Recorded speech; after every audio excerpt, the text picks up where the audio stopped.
Hello everybody, I'm Stephanie. Today I have a few moves for you to help with leg aches, or some people call it restless leg syndrome. So join me on your mat wherever you're at and let's get started.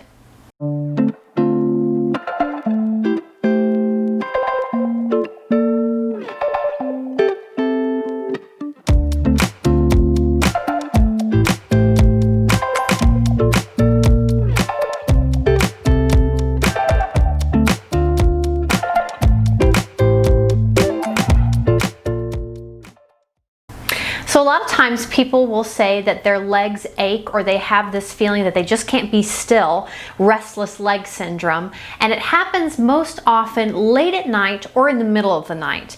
So these are some moves that you can do before you go to bed, or if you wake up in the middle of the night, to help relieve some of that ache, some of that restless feeling.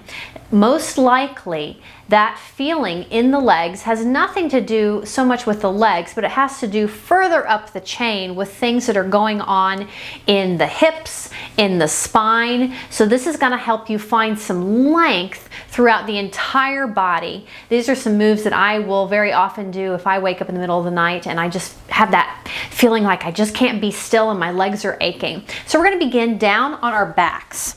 So coming all the way down and extending the legs long and the arms up overhead. Finding some length here on your inhale, reaching up through your crown and down through your legs. So feeling this big stretch along the front side of the body, beginning down in the legs, coming up into the hips, into the core, and up into the heart. So this big stretch apart. And then gently relaxing. And then we're going to take a side banana where you're walking your torso and arms. We're going to walk them over to the right. So you're side bending over to the right. And then also walk both of your heels over to the right. Feeling a big side body stretch through the left side body. Begins down into the left thigh, traveling up into the hip, through the left side body. But making sure that both hips are down, so you're not rolling onto a hip, and both shoulders are down. You're not kind of lifting one side up. We want this to be a side stretch and not a twist. Very gently walk yourself back to center. And then both arms, torso, and the heels go over to the left. Feeling that side stretch through the right side body. Feeling it travel through the leg, the hip, and the right side. Lengthening there for a couple of breaths. Coming back to center, hands come down by your side. We're going to take a belly twist. Bend your right knee, and the right knee comes up over the hip. So sometimes we'll have a compression first where we're grabbing below the knee and pulling it into the chest. This time we want to keep the knee stacked over the hip because we want to find a big twist in the spine here. Left hand comes to your right knee. Right palm opens to the side. With your exhale, the right knee goes to the left, but also the left hip walks underneath you. So a lot of times when people come into belly twist, they'll just twist, and then you're twisting not just the belly, but you're twisting mainly in the hips. We want this to be a belly twist. So as the right knee goes to the left, walk your left hip underneath you. So you're stacking the hips. You're still going to get a good stretch down into the side hip, maybe into the glute, but the majority of the twist is happening in the spine. So feeling this twist right in the belly, hence its name, belly twist. Breathing here for a couple of breaths, feeling the muscles relax and lengthen. Then on your inhale, come back to center. Left hip's going to walk back out. And other side, right leg goes long, left knee bends, stacking over the hip. Left palm opens to the side, right hand to your left knee. Inhale to prepare. Exhale, left knee goes to the right. Right hip walks underneath you to the left. Big belly twist, other side. We're going to keep our gaze just up to the ceiling because we want to make this very gentle in the spine. Then on your next inhale, making your way back to center. Both knees bend, roll over onto one side or the other. Press yourself up from a seated position, and then we're coming into our tabletop. So stacking, shoulders over wrist, knees underneath hips. We're going to find some movement through cat and cow. Inhale, drop your core, lift your hips, lift the crown of your head back, bend, cow. Exhale, spine towards the ceiling, chin to chest, press away from your mat, cat. So again, the intention is to find this motion as we're moving back and forth between cow and cat in the center of the spine, and it's not from the hips going forward and back. They are moving, but that's not where I'm finding the engagement. They're just kind of along for the ride. Most of my movement's coming from center of the spine. And then coming back to your neutral tabletop, toes touch, knees apart, reach your tailbone back towards your heels, but as you do this, keeping a long, long, long torso. A lot of times when people come into this, they're curving the spine, and then you're not getting that length that we're looking for in the glutes and the hips. So neutral flat back, reaching the hips back towards the heels, and then stopping. You can stay on the palms, you can come down to forearms, you can do 2 fists underneath the forehead, you can do palms out. But coming down wherever you feel comfortable, and then closing the eyes. Really feeling that stretch in the hips. And taking a couple breaths here.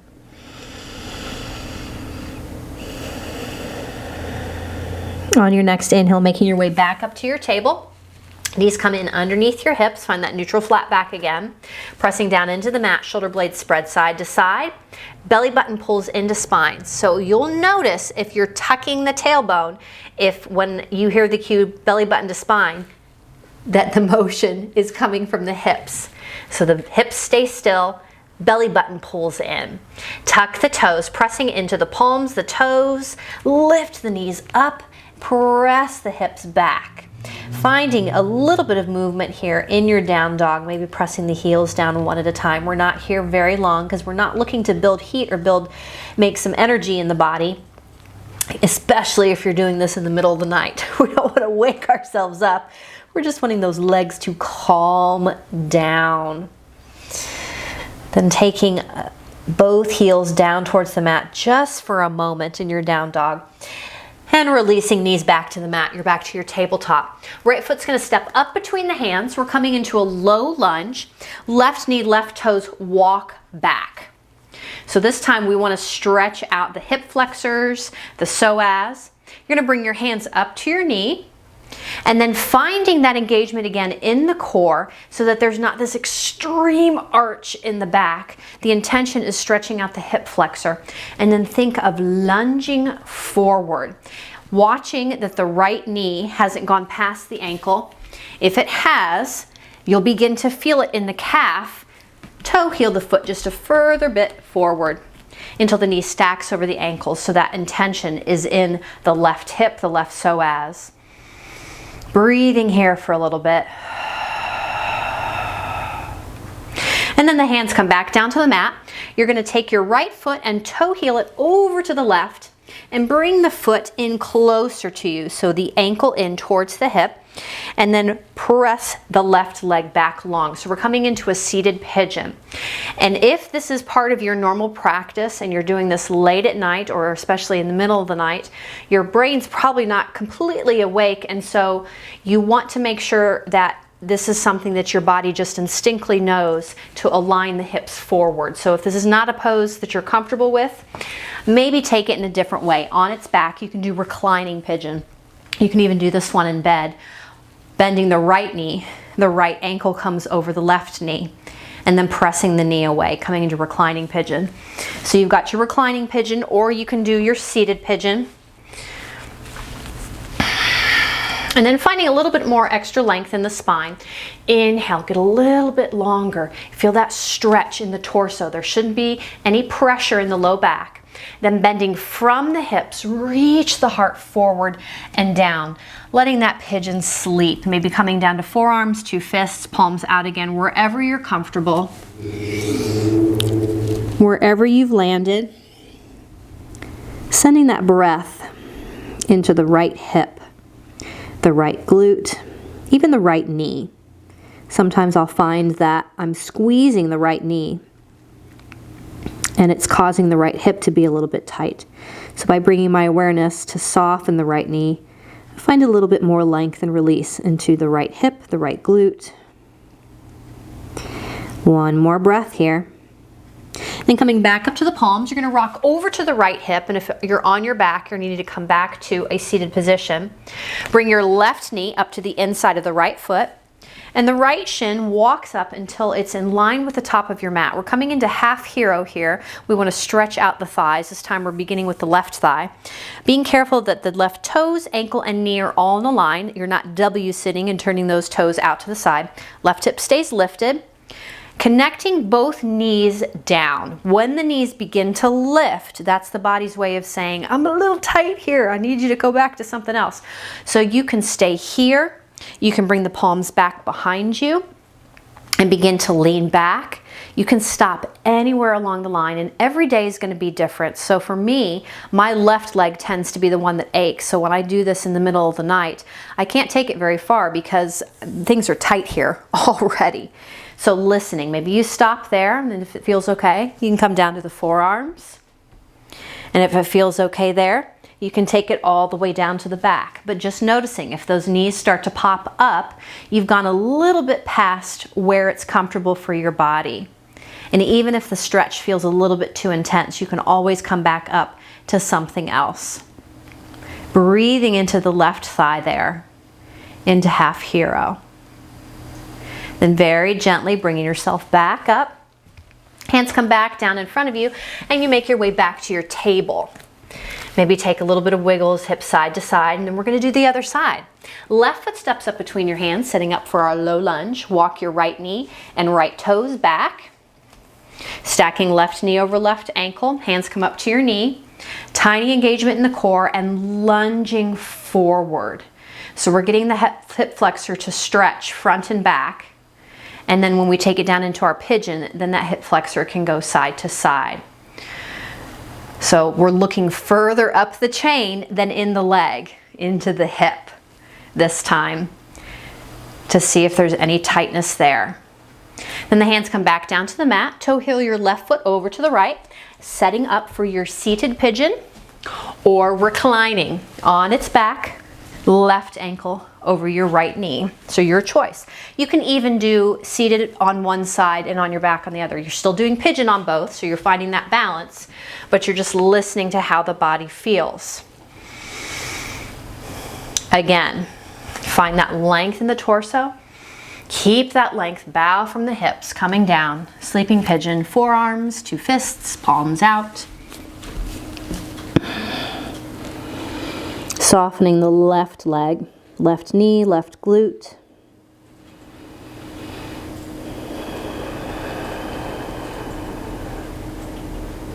Then coming back up to the palms, rock over to your left hip. Right knee comes to the inside of your left foot. We're setting up half hero, other side. Making sure right toes, ankle, knee, on the line. Listening to the right thigh this time. So staying here or coming palms back behind you. Or bending the elbows, coming down to forearms, or bringing it down to its back. So this time I'm going to stay up here because as I was starting to go down here, I could already notice my knees were going to start to lift. That's telling me right thigh is a little talkative today. So I want to let it speak and let it do its own thing. It doesn't have to look like the other side. So breathing here, letting the right thigh stretch out. And if you're on your forearms, it might even feel good to press down the forearms, reach the heart up, and then maybe take your gaze up and back.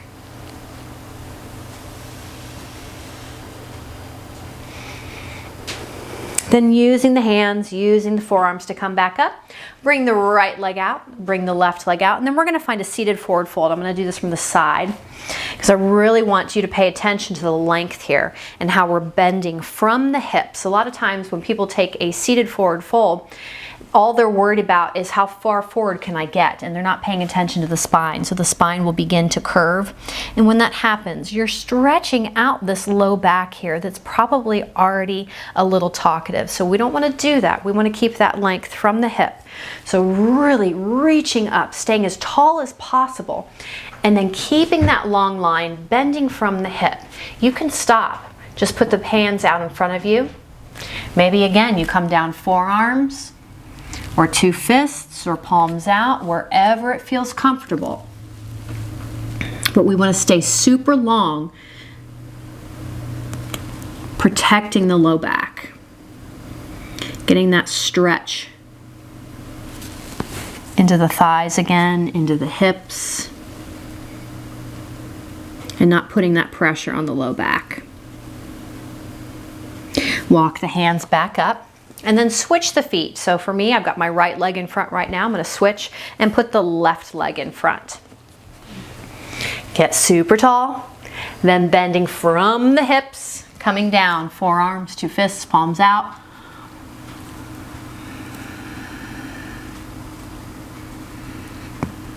Feeling this again in the hips, in the thighs. Walking the hands back up. And there you have it, just a few stretches to help with those leg aches, with that restless leg syndrome in the middle of the night. Hopefully that can give you a little bit of relief. Thank you so much for joining me today. Blessings and namaste.